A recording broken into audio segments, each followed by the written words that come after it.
Sangareddy district Zaheerabad division Zaheerabad municipality ఇది NH-65 Mumbai highway ఇక్కడ just మనకు ఒక 2 కిలోమీటర్ డిస్టెన్స్లో మనకి ఏంటంటే మనకు 33 గుంట ల్యాండ్ సేల్కి వచ్చింది. మనకు 80 lakhs చెప్తున్నారు లంసమ్గా. మొత్తం ఫామ్ హౌస్ ఉంటుంది మనకు. 100 ఏంటంటే మనకు కోకోనట్ ట్రీస్ ఉంటాయి, 100 ఏంటంటే మనకు మ్యాంగో ట్రీస్ ఉంటాయి. మనకి ఈ రకంగా ఒక 4 వాటర్ సోర్స్ ఒక బోర్వెల్ ఉంటుంది. సంవత్సరకాలం మొత్తం సరిపడేంత వాటర్ వస్తుంది. జరాబాద్ మున్సిపాలిటీలో ఉంటుంది మనకు. చుట్టుపక్కల మొత్తం ఫామ్ హౌస్లు ఉన్నాయి, గెస్ట్ హౌస్లు ఉన్నాయి, రిసార్ట్లు ఉన్నాయి. ఇంకోటి ఏంటంటే మనకు DTCP లేఅవుట్స్ ఉన్నాయి.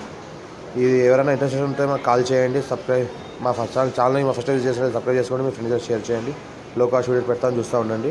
ఇది ఏంటంటే మనకు ఏంటంటే 10 years ఓల్డ్ మ్యాంగో ట్రీస్ ఉన్నాయి మనకు. 10 years ఓల్డ్ మనకు కోకోనట్ ట్రీస్ ఉన్నాయి. మంచి హైబ్రిడ్ క్రాప్ ఉన్నాయి. రాజమండ్రి నుంచి తీసుకొచ్చి పెట్టించారు. ఇది ప్యూర్ రెడ్ సాయిల్ ఏరియా. ఒక ట్రాన్స్ఫార్మర్ కూడా ఉంటుంది.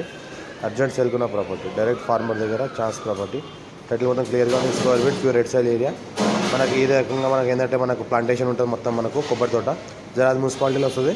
జరాబాద్ మున్సిపాలిటీ చుట్టుపక్కల మొత్తం farm house, guest house, DTCP రిసార్ట్లు, DTCP layouts ఉన్నాయి మొత్తం. దీని ఫ్యూచర్ కూడా లేఅవుట్ కూడా చేసుకోవచ్చు. మనకు బ్లాక్ టార్ రోడ్ జస్ట్ మనకు సెకండ్ బిట్ అవుతుంది. ఈ రకంగా మనకు ఏదైతే కనిపిస్తుందో ఈ బోర్ ఉంది. ఫుల్ వాటర్ కలిగిన బోర్ ఉంటుంది. టైటిల్ మొత్తం క్లియర్గా ఉంది. గేట్ ఫెన్సింగ్ ఈ రకంగా ఉంటుంది. ముందులో దారి కనెక్టివిటీ ఈ రకంగా